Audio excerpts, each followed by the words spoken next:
Let's talk about what leadership means now, while we're in the midst of the pandemic, and what it will mean after the pandemic.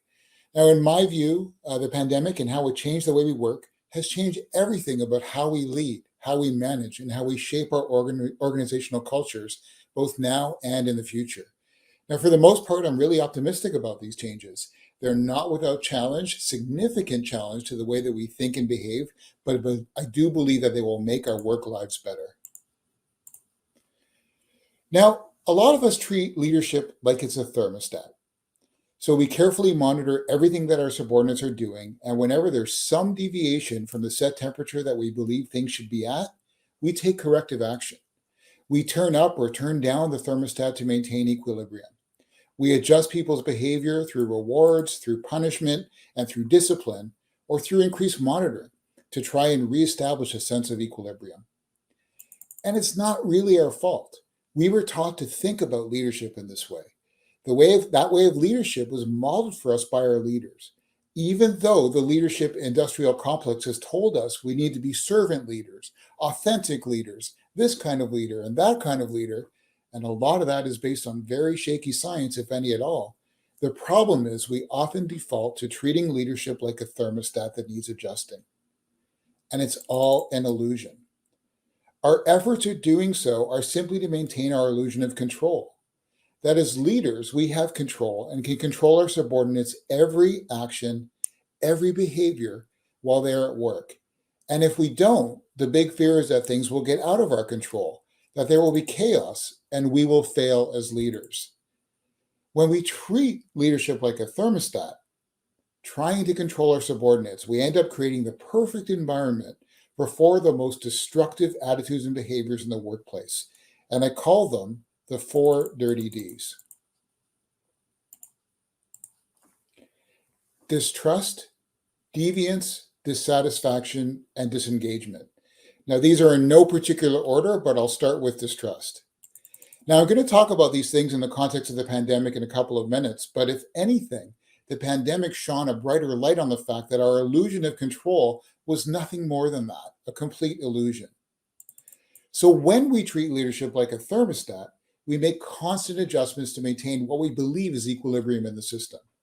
So for example, if we see something that pushes our system out of equilibrium, we have an employee who shows up 10 minutes late, we have a mid-project deadline that's missed, we put corrections in place. That's our job, right? To avoid chaos and to make sure that things run smoothly. So what do? We reestablish control by monitoring when employees show up and keeping a close eye on the progress of our projects. But do we do anything to help them address the issues that made them late, or address the issues that made it difficult for them to meet their deadlines?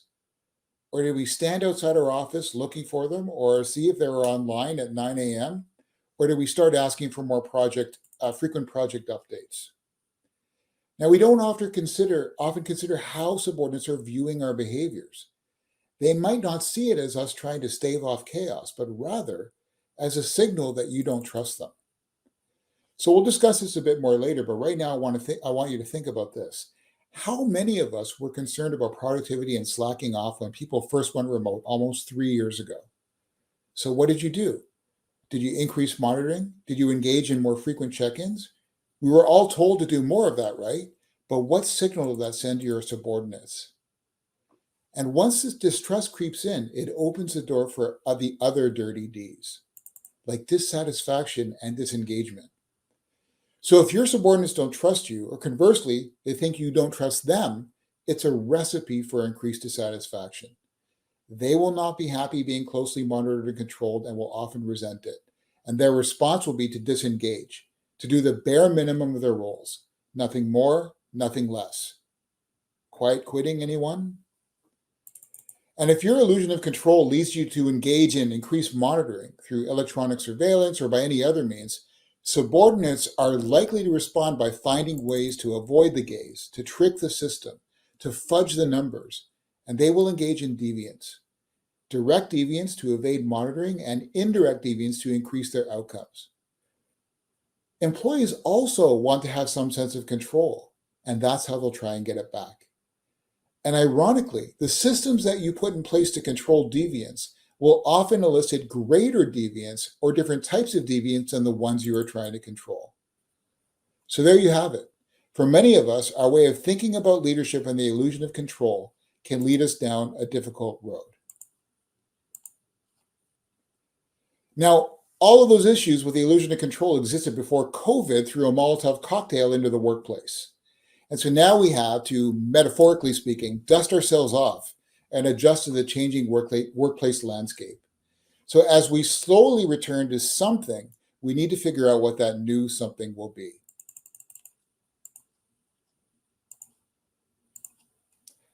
Now, let me start with what COVID has changed. The pandemic was and continues to be awful. We've all lived through this, and I don't need to tell you how difficult it was and continues to be. However, one good thing that is emerging from the pandemic is that it has allowed us to take a step back from the daily grind of commuting, presenteeism, and daily routines to reassess what we want from our jobs. And for many of us, we now know we don't want to go back to what existed before. More than ever before, we're now looking for meaning in what we do and how we do our jobs. Call it the Great Resignation, call it quiet quitting, call it whatever, but we're not going back to the way it was. And this quest for meaning wasn't new. It was always there. But few of us had the luxury of free time to even consider what that meant and why so many of us were disheartened, disenfranchised, and downright dissatisfied by our work. Now, I do research on organizational cynicism amongst other topics, and I can tell you that it was high before the pandemic, and it'll stay high or even go higher. So we've seen what work is and what work could be, and many of us are agitating to get closer to what it can be. Many of us aren't interested in going back to the daily routines and emptiness of jobs that don't offer us meaning or satisfaction. We're rebelling against this toxic notion of hustle culture and the expectations that we will give everything to our jobs. And in many ways, we are now the controllers of our own thermostats, trying to make adjustments to find our own equilibrium in this new world of work. We're restless and we're demanding, and that makes leadership so much more difficult.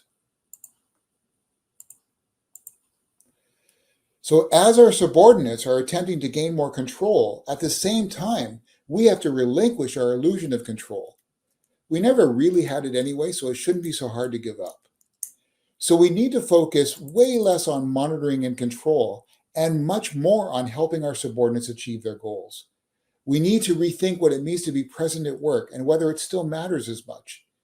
Should we care if our subordinates are sitting at their desks, wherever their desks are, from 9 to 5 or whatever the hour should be?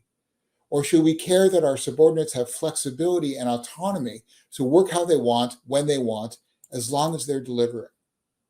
Now, even if we go back to the office full time, and I don't believe we will go back to the office full time ever again, this change in thinking about leadership will be beneficial. Some of our subordinates will adapt beautifully to this new sense of freedom and autonomy, but some of our subordinates will still need us to be more directive, and that's okay. There is no one-size-fits-all model of leadership, and anyone who tells you so is lying.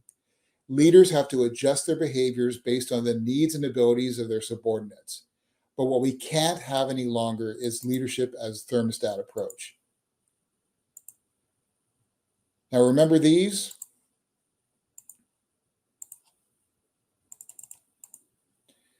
Here are 4 virtuous T's that emerge when we dispense with the illusion of control. And I realized there's 3 T's and 1 M because I could not find a synonym for meaningfulness that started with a T. If anyone can come up with one, please send me an email.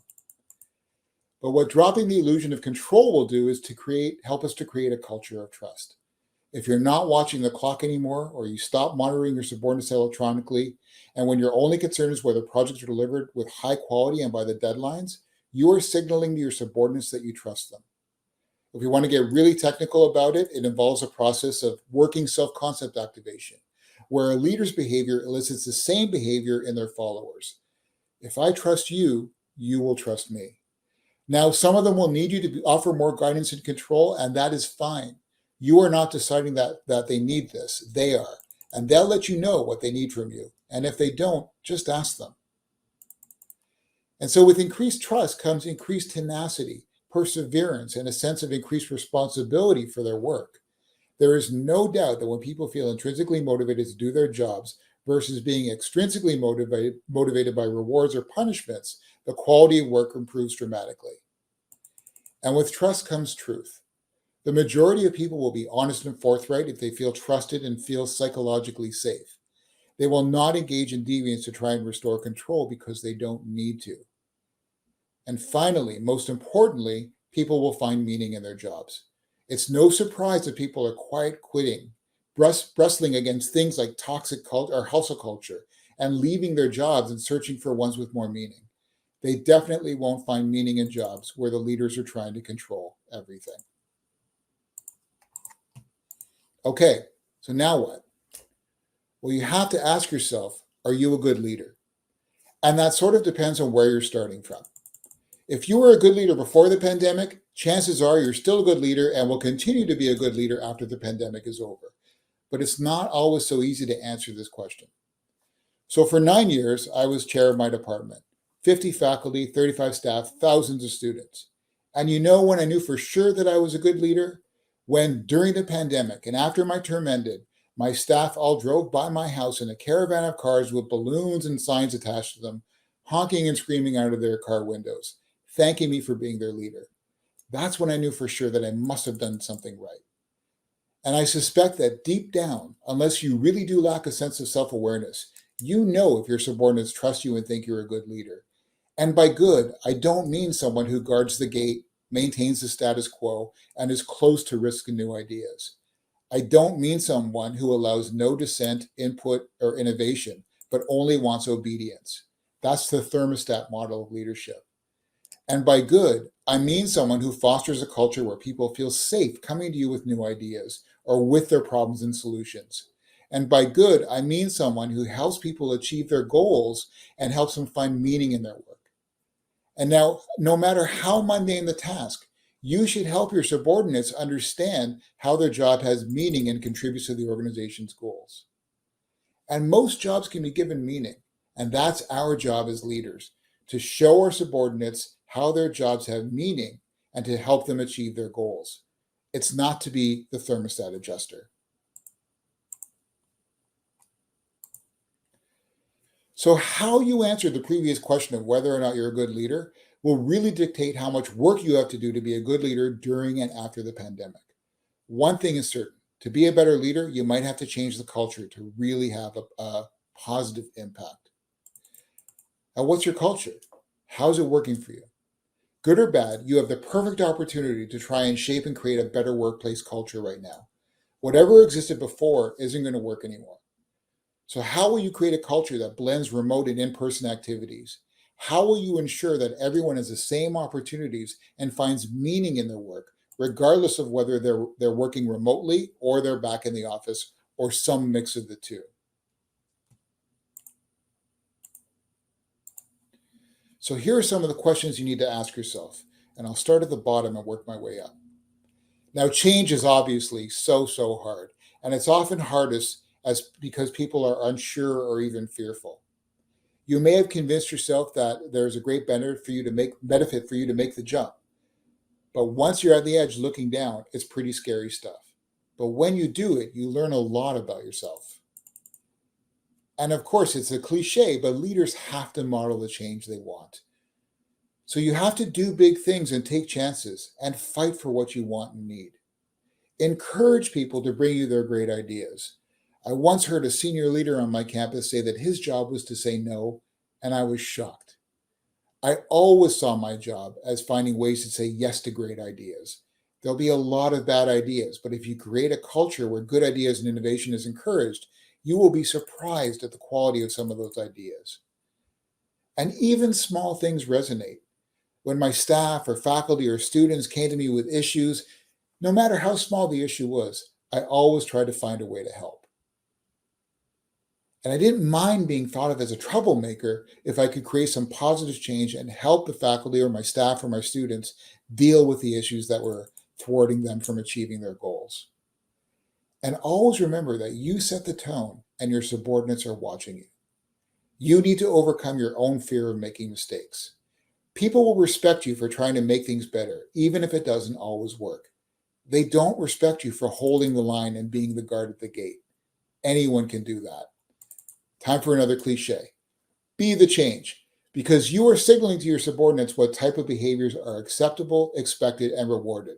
And if you don't show them how to do it, why would they do it?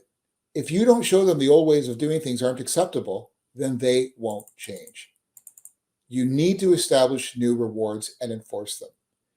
Humans operate very simply. Whatever gets rewarded gets repeated. It's very straightforward.